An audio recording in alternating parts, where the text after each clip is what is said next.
Last time I spoke to you from Barcelona, it was raining.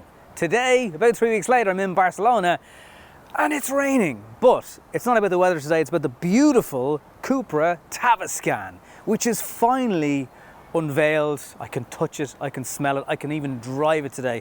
It's a car that has been in the making since 2019, which is a lifetime ago in terms of electrification, because so much has moved on in terms of charging speeds and in technology and software, and we'll discuss all that detail in due course in this video. But let's start at the shark nose, which has a 0.26 drag coefficient, which is pretty good by SUV. This is an SUV coupe, so in terms of design, it's quite hard to get a slippy enough design into this car, but Cupra have managed to do it. It wouldn't be a Cupra without copper accents everywhere, a badge that has a little white light around the edges of it. We've got black, different colors. We've got Tavascan blue in this. There's going to be 5 colors at launch.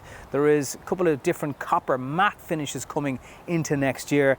They will be worth the wait. They look absolutely incredible. There's a lady who nearly just snotted herself behind me on camera.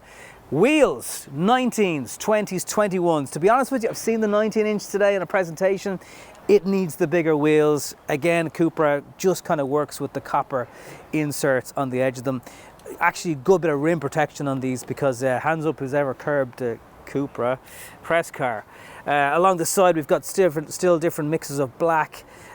Door handles, they feel like they're quite low down here, but that's helpful if this is going to be your family EV, because little people will be able to reach the sides of it. Roofline, not the most sloping, which will benefit the interior, giving you a better head height space inside. The A-pillar on the car is meant to represent a racing driver helmet, so it's kind of got a black high gloss finish to it. You'll especially notice that on some of the brighter, the matte color coming next year, but it still does stand out in this Tavascan blue. What is perhaps unusual, and I've noticed in the new version of the Born VZ as well that we'll be having a look at today, it doesn't mention the model name on the back of the car. So we have a really striking light bar on the back. It wouldn't be Cupra without that. Love the logo. It's just instantly stands out, instantly grabs attention.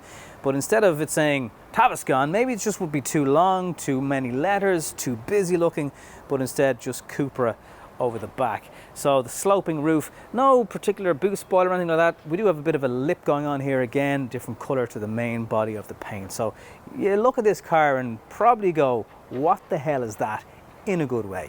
Boot space, 540 litres, which is plenty, not quite as big as some of the stuff you might get from Skoda in the SUV market. We have a bit of a floor that can be dropped. You can put your Type 2 cables in the back here. On the charging and cable situation, both the dual motor 340 brake and single motor 286 brake have the same 77 kilowatt hour usable battery. Differences are the endurance, which is the single motor version, gets a little bit more range, and the dual motor is 522. That's WLTP on an amazing condition day. All the rest of it, you know the story about that by now. Charging speed, 135 kilowatt, which is not the fastest in the world by today's standards. And that's some of the stuff I'm hinting at, where this car was designed so long ago. And also Cupra is, doing its best to be a standalone brand from the mammoth Volkswagen group. So for example, this has its own independent chassis setup compared to an ID.5 and a Skoda Enyaq Sportline Coupe, Sportback, whatever the hell they're called these days. But there are still limitations within the company, so you would assume they'd love faster charging. It does have 11 kilowatt AC on board, but 135, not exactly quick by today's standards. All the same, Cupra say you'll get from 10 to 80% in about 28 minutes if you can achieve that highest charging curve speed. Rear of the car, nothing we haven't really seen in the Cupra Born already. I do love the little copper flex in the seat, but again, the charging setup with 2 USB-C, bit of climate control. The air vents are slightly different perhaps to what we've seen before. There is an armrest access via the ski hatch into the rear of the car. Ground up EV platform obviously, so plenty of space even for the middle passenger, whoever gets stuck there, and decent space for your knees. There's plenty of space there, and again for head height, I think most people, unless they're massively tall, should be happy enough with that. in towards the very rear of the car, the roof does slope down a bit, but certainly if you're sitting upright in a safe position like this, you should have plenty of headspace. And these wide shoulder seats, sometimes they can really impede and sort of feel like they're in on top of you in the back of some of these cars.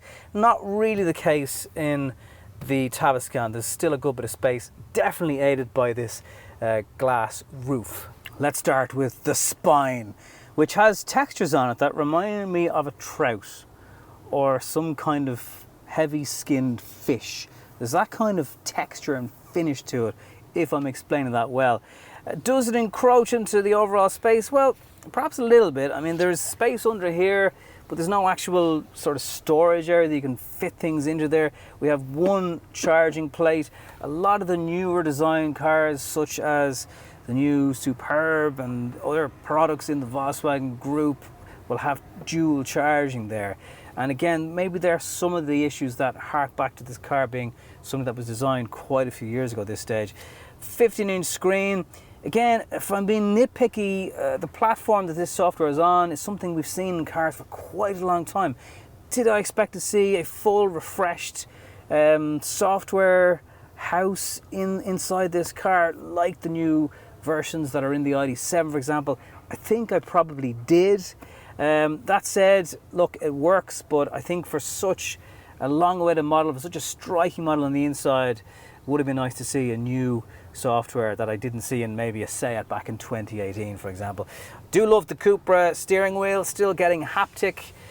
People love them, people hate them, so it really just depends what you're into. The driver instrument display is quite good, decent enough size, good visibility for it. You've adjustability as you'd expect, in and out and up and down on your steering wheel. A lot of copper again around the sides of the car. Better materials in the door, in the front, driver and passengers than in the rear. Little subtle places where a few quid are being saved here and there. The way the doors open in this, very, very nice. They're nice and soft, but kind of just doesn't sound great when you close it. There's some USB-C charging down here as well. You can do all the usual things like set up your charging timing, access to climate control is on a screen, but you have your blue and reds still down here, and your volume control also. So again, apart from the dashboard and the spine, a lot of the car is something you would have seen in the Cupra Born, for example. Okay, so first thing to say that what will be new for you is how you select the gear. So that stalk is now a feature of all the new Volkswagen Audi Group, Cupra Group, Skoda Group products. Quite a high seating position, similar to ID4 cars of that nature. So yeah, if you like the slightly higher seating position, then you like the Tavascan.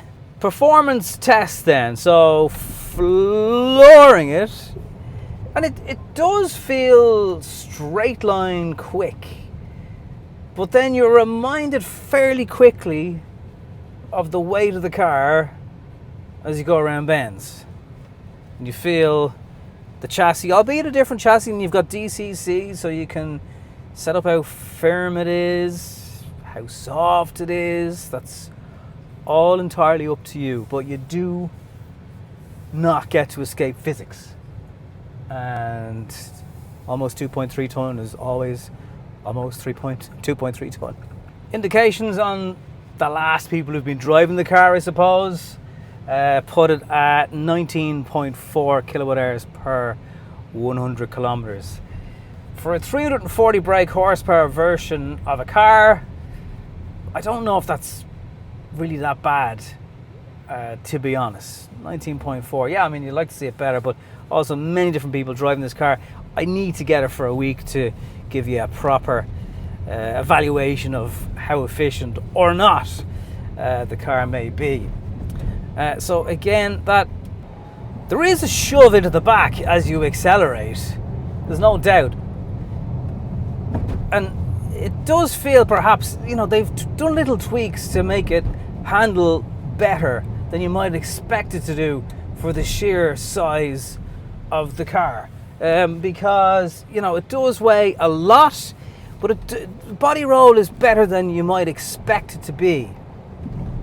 And I don't know, like, I had this conversation with somebody from Cupra earlier today. If you are an out-and-out petrol head, there's characteristics of EVs that you mightn't ever really agree with. Like, you hit the Cupra button and nothing really happens. Like, in a Cupra Ateca, 300 brake horsepower, 2-litre petrol, you press that button and the car feels like it comes alive.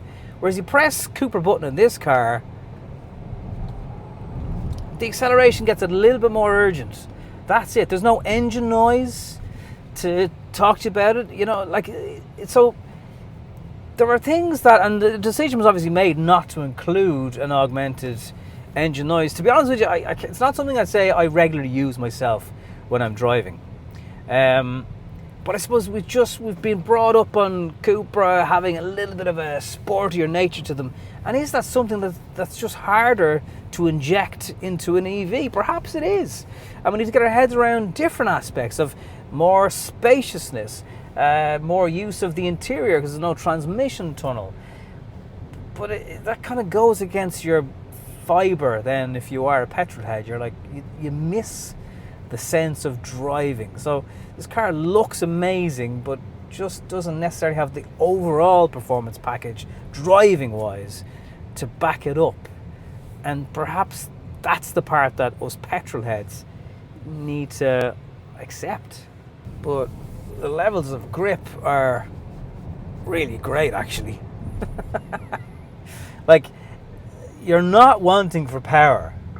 There's so much of it that, you know, like these roundabouts where you can just really chuck it around and like you can hear the tires squeal. So I mean, it's still possible to have fun. Maybe it's just a different kind of fun as to what we're used to. I mean, I can't help but think, you know, if this car had even less brake horsepower, 300 brake horsepower with a 2-litre petrol, then it might be a bit more fun. But then the price of those cars is bonkers. There's an Ateca 300 brake that I'm going to have on the channel soon, but it's €90,000. The endurance version of this car should hopefully be somewhere just above 50.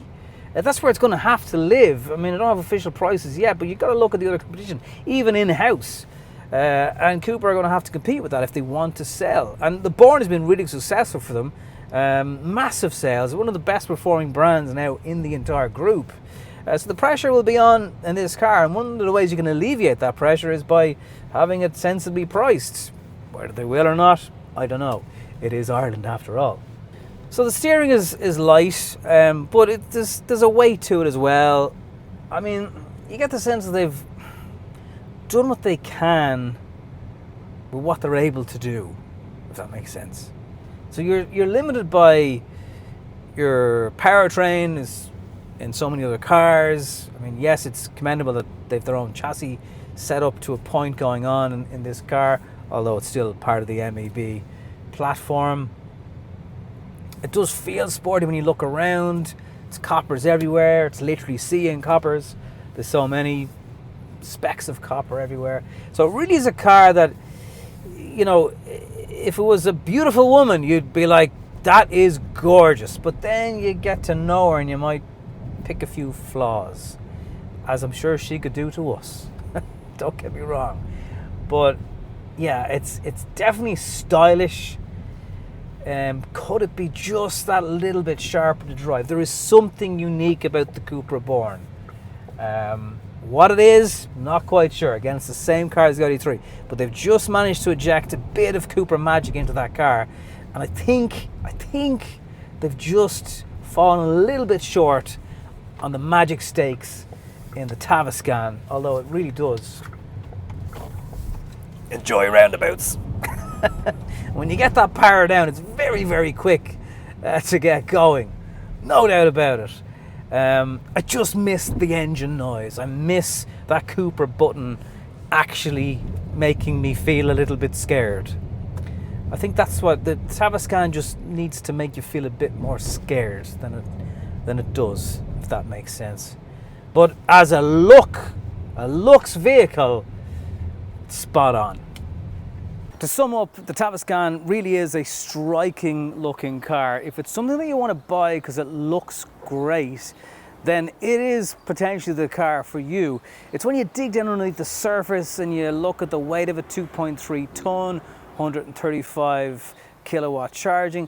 A lot of that stuff is being done for quite a while, but then you look at stuff like the Sennheiser sound system that's in the car, and you can see where they're appealing to a younger audience with those kind of elements that maybe Cupra have a bit more control of, being from such a massive corporation. Cupra also want to simplify how you order your car, so there's 4 pack spaces. There's a winter pack, which is the only one where you'll get a heat pump if that is important to you.